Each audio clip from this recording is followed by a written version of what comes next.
Hello, hello. Today we are gonna go over the Object 430U.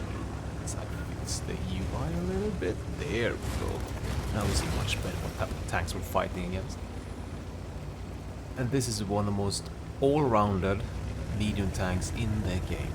It has very few weaknesses, and the only few weaknesses I can come up with is the gun depression and the slightly slow shell velocity. You could say that the critical hit table on the tank is weak as well, fire and ammo. But here at the start, I immediately send it. I send it hard as well. I'm just hoping that since there's no light tank, no one's gonna come and spot me, no one's gonna move out on the field. Like you could see our Obj 430, he's sitting there on H2 area. And I'm hoping kind of the same would happen with the enemy team. And here we do our mistake. We didn't peek this carefully. Obviously there could be a tank there. But this is how we should peek. Not putting our whole front, showing our belly to the K-tank. But we're lucky, we got away with it. The K-tank was not lucky at all and did not get away with it. And since we got this forward position, we're just gonna go back and forth. And now we got a little bit of a freebie type 4 here. It's not paying attention, so we take a freebie shot, load up the heat, we'll have this simple pen on him. And slowly peek. And we got 2 freebie shots there. Let's see if we can hit the Kran when we crosses. No, not fast enough reload. It's the B. Is he gonna pop down on the 260? No. He's using the Huldan over there. So we got a little bit of a time here. But thinking what we're gonna do. We can watch how the 140 is pushing the field. That may allow us to push up here as well. And now we're doing the correct peak. If the K-tank peaked there, but now he didn't. And oh, we have a 140 coming for the flank. I guess he really wanted to try and get to me, but the 140 on the flank of him start shooting him in, and we got a good lucky shot on the K-tank. And here what I talked about, the critical hit table, the fuel tank, but we repaired that quickly because we don't fear too much about anyone more shooting us here. We dodged the artillery, we parked ourselves in the middle of the opening so we wouldn't be able to get hit by more tanks. And we low rolled, but luckily the Obj 430 was alerted and he could finish off the targets. Now with kind of the flank secure with the 140 where it's at, I did move up to see if I could kind of remove this K-tank. We've got a 57 incoming behind us, a freebie, a friendly. As we have fast reload on the K-tank, we can easily get him up. And there we go. Now we got this Diesel, who did not dare to just YOLO us, but we should not fret, because he's in a bad position. We're a little bit worried about the Type 4 coming in over peaking, but it seems like he's just hanging back. Ooh. Okay, we're lucky here again. Ooh. I take it, man. I take it. I don't want to be hit by this 750 Alpha gun, I think it is. Or was it a 560? I could not see. Seems like the Type 4 stood back and hides behind this bunker, but I reckon this Type 4 is a little bit too big for the bunker. It's kinda hard to hide a Type 4, especially behind that medium-sized bunker. Easy pick up on the cupola. We're taking our time. He has such a struggle hitting us, considering how strong the tank is. I said about the weak points. The strong part about this tank is the 440 Alpha in a roughly 8 seconds. Both AP and heat shells are both viable. You have ridiculously strong turret armor. Only recently did they fiddle around with the... No, not recently. Some year ago, they fiddle around with making the cupolas weaker, so you can actually fight it Huldan. It can side scrape. It pretty much does anything all around. That's why this tank is considered one of the best tier 10 medium tanks out there. Oh, we're doing a very aggressive peek here. But I see the STRV running away. The Udas is only there. There's a T10 back there. We're just gonna angle, and we are luckily getting away. Thinking about shooting the STRV, but the Udas is fighting me. T10 is fighting me as well. So the STRV is a little bit out of context. He's not really fighting us. Could not find a shot on the T10. Take the shot on the STRV still. Just as a freebie. And that's one of the weak points of the tank, is the gun depression. I had to overpeak so much there to make the gun work for me. And now we're gonna see if we can't shoot the Kran or the VZ51 if they try to go around and peek and kill off this projectile of mine. And we set up a... what to say, like a shot and a run, essentially. It's just full-on luck shot. If you're gonna hit the 51 or not. 51 is one tank that's kind of strong in the hold on as well, so we have to be very lucky hitting the full on. We're moving back to the town to work with our strength of the tank. See if we can't help out the team. There seems to be a little bit of a stalemate. We can't move up, they can't move up. So yeah, I don't feel like I have too much of options in the town. I could maybe send it forward and such, but I don't want to take any risks now. We have a slow game, so we might as well use this opportunity. There's 8 minutes left, it's a lot of time. We're just keeping mindful of where people's at and what's going on. Seems like about 57 just could go for the team, unfortunately.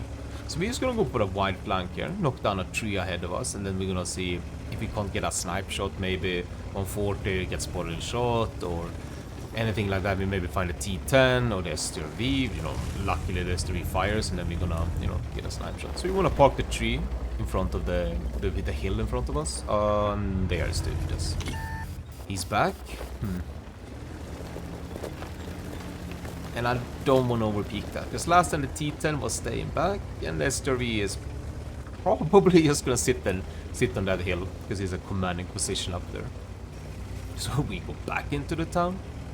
Wasted a whole minute of this, but we got some info about where the Udas at. Seems like our projector is getting hunted again. He's been a one-shot, the poor fellow, over there for God knows, and he died. He's been over there for I don't know how long. I did not see when he got up there, but I feel like he's been there for like 2 to 3 minutes.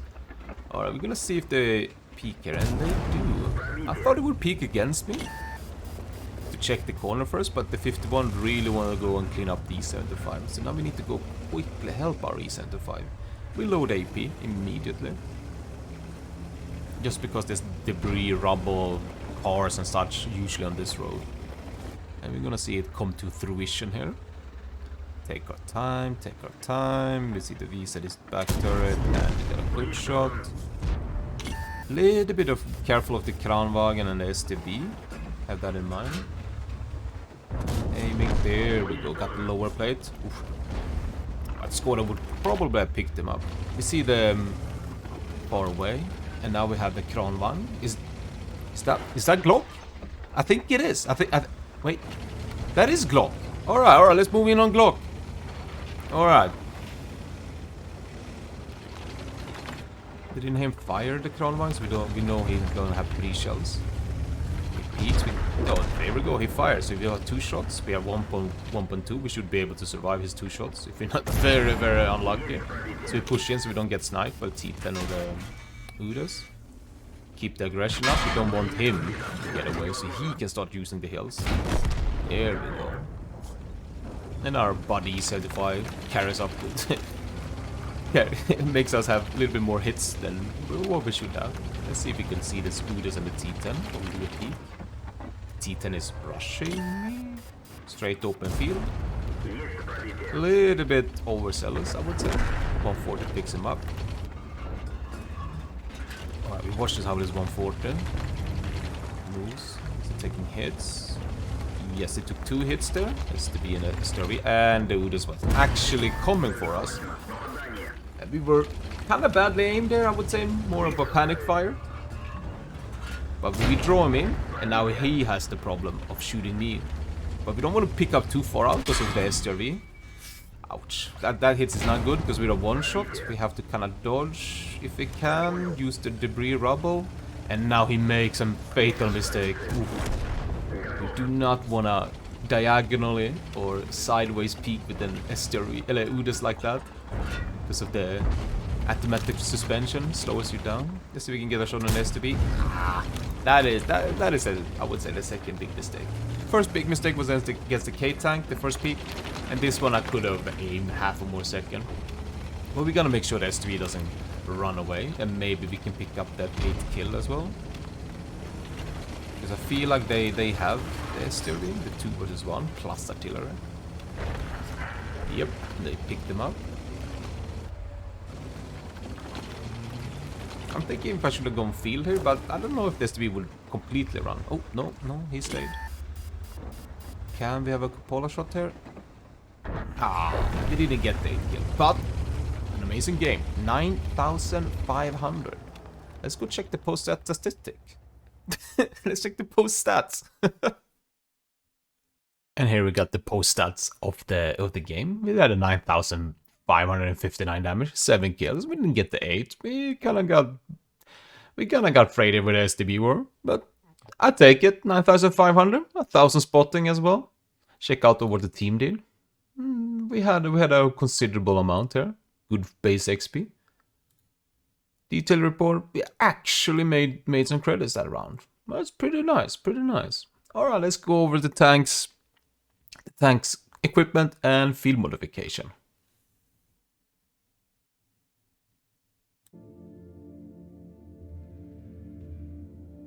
As we're gonna go over this tank, we will start with the crew and then equipment, and then we'll go for the field modification.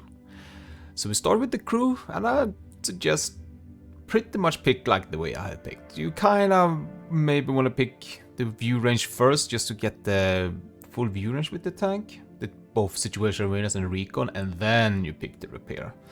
So it's a lot of crew members, a lot of crew skills that you need for this tank to operate. On the gunner, you could probably skip the armor and take firefighting instead. Switch them around.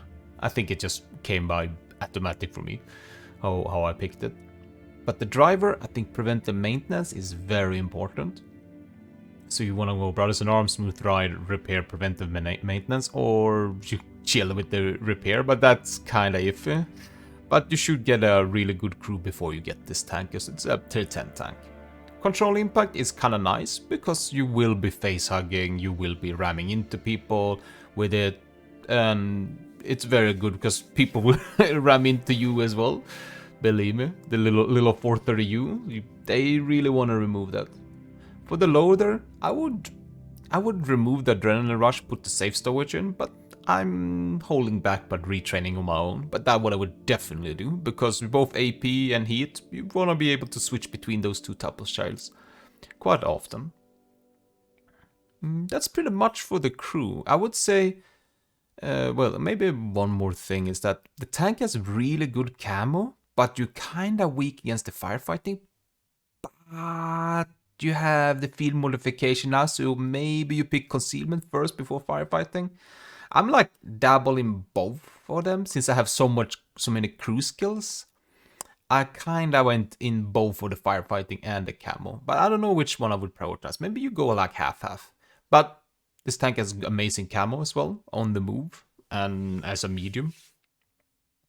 So concealment is actually adding up quite a lot on this tank. And it's such an all-round tank that it got good concealment, but it's great in a brawl. So like, it's depending on how you play. If you're a more passive player, then concealment. If you're a more aggressive player, then firefighting. But let's go over my equipment. I'm using bounty aiming, bond rammer, and the vertical stabilizer. But as a normal equipment, standard equipment, I would take the improved rotation mechanism, the IRM, on the first slot. And I would put, oh no, don't switch that. And I would put the rammer as normal. So you would have IRM, rammer, and vertical stabilizer. I felt that is quite good for this tank. It makes the gun not so derpy and such, but the bounty aiming makes the gun absolutely beautiful. actually. You could see that in the game. And the bond rammer, because why the hell not? It's a good rammer. And it makes your DPM go up to 3,333. So it's kind of nice, I would say. As we're done with the equipment, we go with the field modification. I have no field modification, but this is a no-brainer. 50% to damage to ammo rack and damage to engine penalty. I think that is kinda good. It's actually kinda good. The hull traverse and gun traverse speed, the tank already has tremendous gun traverse, Mr. 42. Anything over 30 is tremendous, is good. And the mobility is ridiculous. That's, if we go back to the equipment, that is one of the problems when you put an IRM on it. It becomes very twitchy and turning.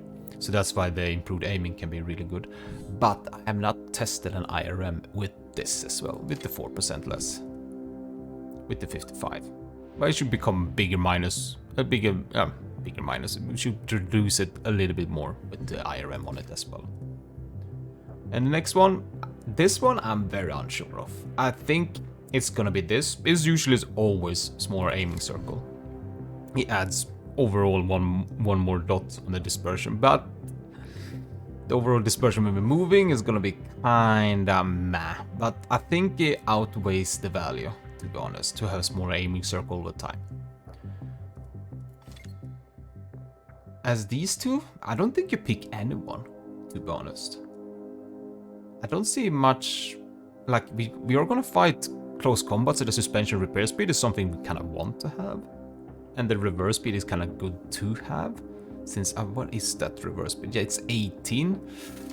Pushing that down to 15, 16, that's gonna be a little bit too slow for a medium when you're fighting other mediums. Heavies, I think you can get away with it, but other mediums, then it's gonna be kind of a problem.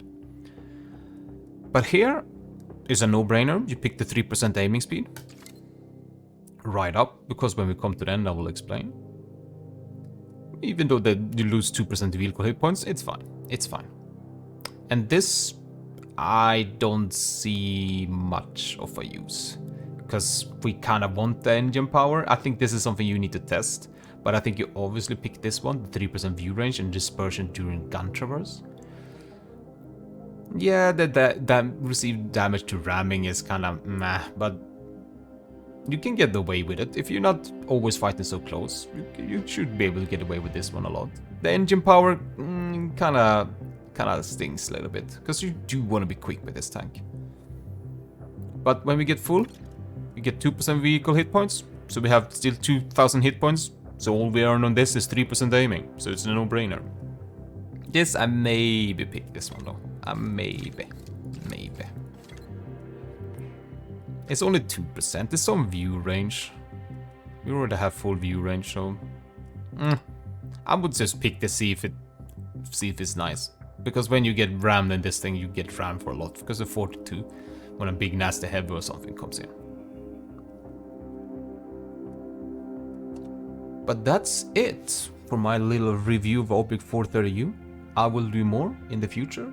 We will see what type of tank it is. But anyway, take care, and I hope I see you around.